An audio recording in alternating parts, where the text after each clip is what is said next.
நேத்து ஃப்ரைடே பார்த்தீங்கன்னா, நெறைய Q1 ரிசல்ட் வந்துச்சு. நெறைய கம்பெனியோட Q1 ரிசல்ட் வந்திருக்கு. ஸோ எந்தெந்த கம்பெனி வந்திருக்கு அப்படின்னு பார்ப்போம். ஃபர்ஸ்ட் கம்பெனி பார்த்தீங்கன்னா வந்து SBI நம்ம PSU பேங்க். ஸோ PSU பேங்க்னா government bank. Number 1 government bank இது. அப்புறம் பார்த்தீங்கன்னா வந்து நிஃப்டி 50 யோட கம்பெனி வேற. ஸோ இவங்க ரிசல்ட் எப்படி வந்திருக்கு அப்படின்னு பார்ப்போம். ஃபர்ஸ்ட் டோட்டல் இன்கம் பார்த்தீங்கன்னா 1,35,000 முன்னாடி பார்த்தீங்கன்னா 1,22,600 இருந்துச்சு. ஸோ அதே மாரி அவங்க பெர்சன்டேஜ் 10% வந்து இன்கிரீஸ் ஆயிருக்கு. நெட் ப்ராஃபிட் பார்த்தீங்கன்னா 19,160 முன்னாடி பார்த்தீங்கன்னா 17,000 கிட்ட இருந்துச்சு. 12.5% வந்து இன்கிரீஸ் ஆயிருக்கு. ஸோ ரெவென்யூ அப்புறம் ப்ராஃபிட் 2மே பார்த்தீங்கன்னா ஓரளவுக்கு ப்ளஸ்ஸா இருக்கு. ஸோ நம்ம வந்து பேங்க்க பார்க்குறோம். ஸோ பேங்க் வந்து பார்த்தா ரெவென்யூ, நெட் ப்ராஃபிட் மட்டும் பத்தாது. ப்ளஸ் பார்த்தீங்கன்னா வந்து net interest income, asset quality இதெல்லாம் பார்க்கணும். ஸோ நெட் இன்ட்ரெஸ்ட் இன்கம் பார்த்தீங்கன்னா வந்து 41,000 இவ்வளோ இருக்கு. 0.1% வந்து போன இயர் வந்து கொஞ்சம் டிக்ரீஸ் ஆயிருக்கு. கிராஸ் என்பிஏ பார்த்தீங்கன்னா வந்து டிக்ரீஸ் ஆயிருக்கு. அதே மாரி நெட் என்பிஏ பார்த்தீங்கன்னா வந்து 0.57லேருந்து 0.47 வந்து டிக்ரீஸ் ஆயிருக்கு. ஸோ இம்ப்ரூவ் ஆயிருக்கு எல்லாமே. அதே மாரி நெட் இன்ட்ரெஸ்ட் இன்கம்ல மட்டும் தான் லைட்டா அடி வாங்கிருச்சு. ஸோ உங்களுக்கு இந்த net interest income, cross NBA, net NBA இதெல்லாம் எதுவும் புரியல. அதேமாரி குவார்ட்டர்லி ரிசல்ட் எப்படி பார்க்கணும் அப்படின்னு தெரியல. ஃபர்ஸ்ட் டைம் இந்த வீடியோ பார்க்குறீங்க அப்படின்னு பார்த்தீங்கன்னா, மேல ஒரு ஐ பட்டன் வரும். அத வந்து செக் பண்ணிக்கோங்க. ஸோ குவார்ட்டர்லி ரிசல்ட் எப்படி படிக்கிறது அப்படின்னு உங்களுக்கு ஒரு ஐடியா வந்துரும். ஸோ இவங்க ரிசல்ட் வந்து பார்த்தீங்கன்னா வந்து எஸ்டிமேட்ட வந்து பீட் பண்ணியிருக்கு.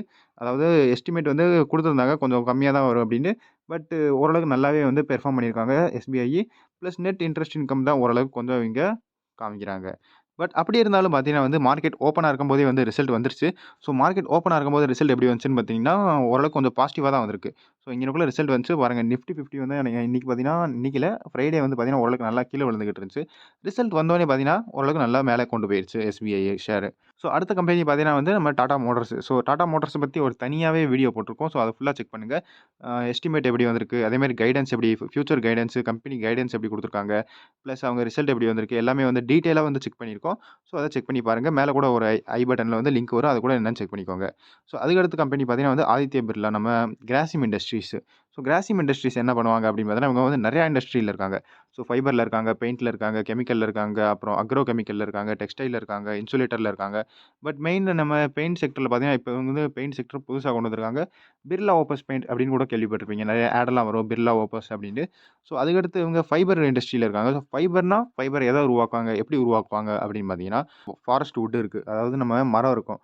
மரத்த வச்சு வந்து பல்ப் உருவாக்குவாங்க. அதுக்கடுத்து பார்த்தீங்கன்னா வந்து VSF. ஸோ அதுக்கடுத்து பார்த்தீங்கன்னா, நூல் உருவாக்குவாங்க அத வச்சு. ஸோ அந்த நூல வச்சு பார்த்தீங்கன்னா வந்து ட்ரெஸ் உருவாக்குவாங்க.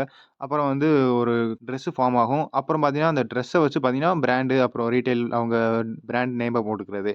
ஸோ இப்படி தான் வந்து பார்த்தீங்கன்னா வந்து ஃபைபர் உருவாகும். ஸோ இவங்க ரிசல்ட் எப்படி வந்திருக்கு அப்படின்னு பார்த்தீங்கன்னா, 40,118 கோடி. முன்னாடி பார்த்தீங்கன்னா 34,600 இருந்துச்சு. நெட் ப்ராஃபிட் பார்த்தீங்கன்னா வந்து 1,400. அதுக்கு 1,075 crore. இயர் ஆன் இயர் பார்த்தீங்கன்னா 32% வந்து இன்கிரீஸ் ஆயிருக்கு. ஸோ இவங்க ரிசல்ட்டும் பார்த்தீங்கன்னா வந்து மார்க்கெட் ஓப்பனா இருக்கும்போதே வந்துச்சு. ஸோ இவங்க ரிசல்ட் வந்து ஓரளவுக்கு அவ்வளவா எதுவும் பெரிய வித்தியாசமா தெரியல. லைட்டா கீழ இறங்குச்சு, மறுபடியும் மேல ஏறிருச்சு, மறுபடியும் பார்த்தீங்கன்னா ஓரளவுக்கு கீழயே வந்து குளோஸ் ஆயிருச்சு. ஓரளவுக்கு ஃப்ளாட்டா தான் குடுத்துருக்கு. ஸோ ஓரளவுக்கு எப்படி சொல்றது? பாசிட்டிவாவும் இல்ல, நெகட்டிவாவும் இல்ல. ஃப்ளாட்டா இப்படி தான் எதிர்பார்த்தாங்க அப்படிங்கிற மாரி இருந்துச்சு. ஸோ அதுக்கடுத்து பார்த்தீங்கன்னா வந்து சீமென்ஸ். ஸோ சீமென்ஸ் என்ன பண்ணுவாங்க அப்படின்னு பார்த்தீங்கன்னா, இவங்க வந்து எலக்ட்ரிக்கல் ப்ராடக்ட்ஸ்லாம் கிரியேட் பண்ணுவாங்க. ஸோ இந்த மாரி ஸ்விட்சஸ்லாம் பார்த்துருப்பீங்க. அதுக்கடுத்து பார்த்தீங்கன்னா வந்து இவங்க இண்டஸ்ட்ரி ஆட்டோமேஷன்ல இருக்காங்க. ஸோ இதெல்லாம் என்னது? இது வந்து ஆட்டோமேட்டிக் ரோபோட். ஸோ இங்க இது என்னது? இது ஃபுல்லா ஃபேக்டரி. ஸோ ஃபேக்டரில பார்த்தீங்கன்னா வந்து இந்த ரோபோட் வந்து வேலை செய்யுது. இந்த பொருள அங்கிட்டு வைக்கிறது, இங்கிட்டு அங்கிட்டு வைக்கிறது. ஸோ இந்த மாரி சிஸ்டத்த இவங்க உருவாக்குவாங்க சீமென்ஸ். ஸோ இந்த ஆட்டோமேஷன வந்து அவங்க உருவாக்குவாங்க. பட் இவங்க ரிசல்ட் எப்படி வந்திருக்கு அப்படின்னு பார்த்தீங்கன்னா, 4,346 முன்னாடி பார்த்தீங்கன்னா வந்து 3,762 15% வந்து இன்கிரீஸ் ஆயிருக்கு. நெட் ப்ராஃபிட் பார்த்தீங்கன்னா வந்து 422 வந்திருக்கு. முன்னாடி பார்த்தீங்கன்னா வந்து 577 இருந்துச்சு. டிக்ரீஸ் ஆயிருக்கு. 26% வந்து டிக்ரீஸ் ஆயிருக்கு. ஸோ மண்டே எப்படி வந்திருக்கு அப்படின்னு பார்ப்போம். அடுத்த கம்பெனி பார்த்தீங்கன்னா வந்து இன்ஃபோ எட்ஜ். ஸோ இவங்க பார்த்தீங்கன்னா ஓரளவுக்கு கொஞ்சம் ஃபேமஸ் கம்பெனி. ஏன்னா இவங்க கம்பெனிய வச்சு ஃபேமஸ் ஆகல. இன்னொரு ஒரு விஷயத்த வந்து ஃபேமஸ் இருக்காங்க. ஸோ என்ன விஷயம் அப்படின்னு பார்ப்போம். பட் இவங்க என்னென்ன பண்ணுவாங்க அப்படின்னு பார்த்தீங்கன்னா வந்து ஃபர்ஸ்ட் வந்து Naukri.com. இது வந்து ஒரு வெப்சைட். அவங்க என்ன பண்ணுவாங்க அப்படின்னு பார்த்தீங்கன்னா வந்து வேலைக்கு ஆள் பிடிச்சு குடுப்பாங்க. ஸோ அப்படித்தான் சொல்ல முடியும். Naukri.comனா அதான். அதுக்கடுத்து பார்த்தீங்கன்னா வந்து 99acres.com ஆன்லைன்ல வந்து ரியல் எஸ்டேட் புரோக்கரா இருக்காங்க. அடுத்து பார்த்தீங்கன்னா வந்து ஜீவன்சாத்தி.com இதில என்ன பண்ணுவாங்க அப்படின்னு பார்த்தீங்கன்னா, நம்ம மேட்ரிமோனி வெப்சைட்லாம் கேள்விப்பட்டிருப்போம். அதாவது இங்கிட்டு மாப்பிள்ளைய பிடிச்சு குடுக்குறது, இங்கிட்டு பார்த்தீங்கன்னா வந்து பொண்ண பிடிச்சு குடுக்குறது, நடுவுல புரோக்கர் வேலை பார்க்குறது. ஸோ இதான் அவங்க வேலை. ப்ளஸ் பார்த்தீங்கன்னா வந்து ஆன்லைன் எஜுகேஷன் வேற இருக்காங்க. Shiksha.com அப்படின்னு. ஸோ இதெல்லாம் அவங்க பிசினஸ். அதுக்கடுத்து பார்த்தீங்கன்னா, இன்வெஸ்ட்மென்ட்லாம் பண்றாங்க. ஸோ நம்ம நார்மலா எப்படி நம்ம ஷேர் மார்க்கெட்ல என்ன செய்றோம்? இன்வெஸ்ட் தான் பண்றோம். ஸோ இவங்க பார்த்தீங்கன்னா, இன்வெஸ்ட்டும் பண்றாங்க. இவங்க ஃபேமஸான இன்வெஸ்ட்மென்ட்லாம் எதுல இருக்கு அப்படின்னு பார்த்தீங்கன்னா, ஃபேமஸான இன்வெஸ்ட்மென்ட் பார்த்தீங்கன்னா வந்து Zomatoவோடது. ஸோ Zomatoல பார்த்தீங்கன்னா வந்து இவங்க 12.38% வந்து ஷேர் வச்சிருக்காங்க. ஸோ இவங்க Zomatoவோட ஷேர் எவ்வளோக்கு எவ்வளோ மேல ஏறுமோ, அவங்களோட இன்வெஸ்ட்மென்ட்டும் அவ்வளோக்கு அவ்வளோ மேல ஏறும். இப்ப ரீசென்ட்டா வந்து பார்த்தீங்கன்னா, ஜொமேட்டோட ரிசல்ட் வந்துச்சு. ஸோ அந்த ஜொமேட்டோட ரிசல்ட் வந்து பார்த்தீங்கன்னா, அட்டகாசமா வந்துச்சு. ஸோ அந்த அட்டகாசமா வந்தனால பார்த்தீங்கன்னா வந்து, சரியா வந்து ஜொமேட்டோட ஷேர் ஏறுச்சு. ஸோ ஜொமேட்டோ ஷேர் ஏறுனதும் இல்லாம, இந்த இன்ஃபோ எட்ஜ் ஷேரும் பார்த்தீங்கன்னா, அட்டகாசமா ஏற ஆரம்பிச்சுருச்சு. பட் அந்த ஒரே ஒரு ரீசனால, ஜொமேட்டோவோட ஷேர் இருந்தனால. பட் இவங்க ரிசல்ட் பார்த்தீங்கன்னா, ஓரளவுக்கு நல்லா தான் வந்திருக்கு. எப்படி வந்திருக்கு அப்படின்னு பார்ப்போம். எப்படி வந்திருக்கு அப்படின்னு பார்த்தீங்கன்னா, 791 crore 17% வந்து இன்கிரீஸ் ஆயிருக்கு. நெட் ப்ராஃபிட் பார்த்தீங்கன்னா வந்து 296 crore 27% வந்து இன்கிரீஸ் ஆயிருக்கு. அடுத்த கம்பெனி பார்த்தீங்கன்னா வந்து வோல்டாஸ். ஸோ வோல்டாஸ் பத்தி கேள்விப்பட்டிருப்பீங்கன்னு நினைக்கிறேன். நிறையாவே கேள்விப்பட்டிருப்பீங்க. நம்ம கூலிங் ஐட்டம்ஸ்லாம் உருவாக்குவாங்க. ஸோ ஏசி உருவாக்குவாங்க, ஃப்ரீசரு அப்புறம் நிறையா உருவாக்குவாங்க. ஸோ பாருங்க ஃப்ரிட்ஜ் இருக்கு, கூலர் இருக்கு, அப்புறம் ஏசி இருக்கு. அப்புறம் பார்த்தீங்கன்னா, அந்த ஐஸ்கிரீம் வைக்கிற மாரி ஃப்ரிட்ஜ்லாம் இருக்கு. ஸோ இது இல்லாம வேற வந்து நம்ம ஃப்ரிட்ஜ்லாம் உருவாக்குவாங்க. அப்புறம் பார்த்தீங்கன்னா வந்து வாஷிங் மிஷினு, அவனு இதெல்லாம் உருவாக்குவாங்க. ஸோ இவங்க ரிசல்ட் எப்படி வந்திருக்கு அப்படின்னு பார்த்தீங்கன்னா, இவங்க ரிசல்ட் வந்து ஓரளவுக்கு நல்லா வராது. ஏன்னா வந்து முன்னாடி நம்ம ப்ளூ ஸ்டாரோட ரிசல்ட் பார்த்தோம். ஸோ ப்ளூ ஸ்டாரோட ரிசல்ட் பார்த்தீங்கன்னா வந்து இயர்லி மான்சூனு. ஸோ மான்சூன் வேகமா வந்ததுனால பார்த்தீங்கன்னா வந்து இந்த ஏர் கூலிங் ஐட்டம்ஸ்லாம் அவ்வளவா விக்கல. விக்காதனால பார்த்தீங்கன்னா வந்து ரிசல்ட் நல்லா வரல. ஸோ இதுக்கும் வந்து அதே நிலைமை தான் வந்திருக்கு வோல்டாஸ்க்கு. ஸோ 3938 இயர் ஆன் இயர் பார்த்தீங்கன்னா வந்து 20% வந்து ரெவென்யூ டிக்ரீஸ் ஆயிருக்கு. ஸோ ப்ராடக்ட் வித்தா தானே! ப்ராடக்ட் வித்தா தான் வந்து ரெவென்யூ ஏறும். ப்ராடக்ட்டே விக்கல. அப்ப 20% வந்து டிக்ரீஸ் ஆயிருக்கு. நெட் ப்ராஃபிட் பார்த்தீங்கன்னா 140 கோடி. முன்னாடி பார்த்தீங்கன்னா வந்து 334 இருந்துச்சு. 58% வந்து டிக்ரீஸ் ஆயிருக்கு. ஸோ அதுக்கடுத்து பார்த்தீங்கன்னா வந்து garden reach ship builders. So இவங்க என்ன பண்ணுவாங்க, ஜிஆர்எஸ்சி. ஸோ இவங்க வந்து பார்த்தீங்கன்னா, கப்பல் உருவாக்குவாங்க, டிசைன் பண்ணுவாங்க. அப்புறம் பார்த்தீங்கன்னா வந்து சர்வீஸ் பண்ணுவாங்க. ஸோ டிசைன், அப்புறம் மேனுஃபேக்சரிங், அப்புறம் சர்வீஸு. ஸோ இதான் அவங்க வேலை. இவங்க ரிசல்ட் எப்படி வந்திருக்கு அப்படின்னு பார்த்தீங்கன்னா, ப்ளஸ் இது வந்து பார்த்தீங்கன்னா வந்து பிஎஸ்யூ டிஃபென்ஸ் கம்பெனி.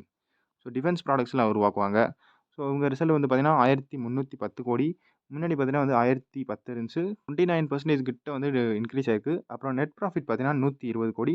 முன்னாடி பார்த்தீங்கன்னா வந்து 87 இருந்துச்சு. 37% வந்து இன்க்ரீஸ் ஆயிருக்கு. ஸோ இவங்க ரிசல்ட் பார்த்தீங்கன்னா வந்து மார்க்கெட் ஓப்பனா இருக்கும்போதே வந்துச்சு.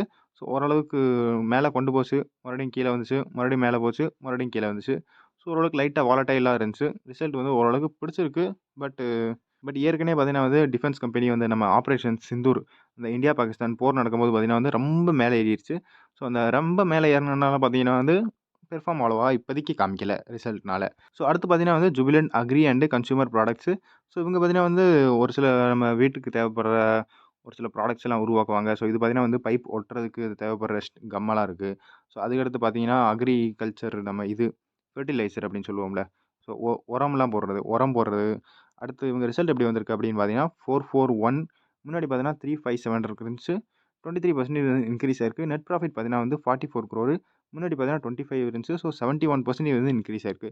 ஸோ ஓரளவுக்கு நல்லா தான் காமிச்சிருக்காங்க. என்ன வருது அப்படின்னு பார்ப்போம். அடுத்த கம்பெனி பார்த்தீங்கன்னா வந்து சோலா ஃபைனான்சியல் ஹோல்டிங்ஸு. ஸோ ஃபைனான்சியல் ஹோல்டிங்னாலே என்ன அப்படின்னா, இவங்க வந்து ஷேர வந்து ஹோல்ட் பண்றவங்க. ஸோ எந்தெந்த ஷேர்லாம் ஹோல்ட் பண்றாங்க அப்படின்னு பார்த்தீங்கன்னா, நெறைய ஷேர் ஹோல்ட் பண்றாங்க. ப்ளஸ் இவங்க பார்த்தீங்கன்னா வந்து முருகப்பா குரூப்போடது. ஸோ நம்ம தமிழ்நாட்ல முருகப்பா குரூப் அப்படின்னு ஒரு குரூப் இருக்காங்க. ஸோ அவங்க கம்பெனி தான் வந்து சோலா ஃபைனான்சியல் ஹோல்டிங்ஸு.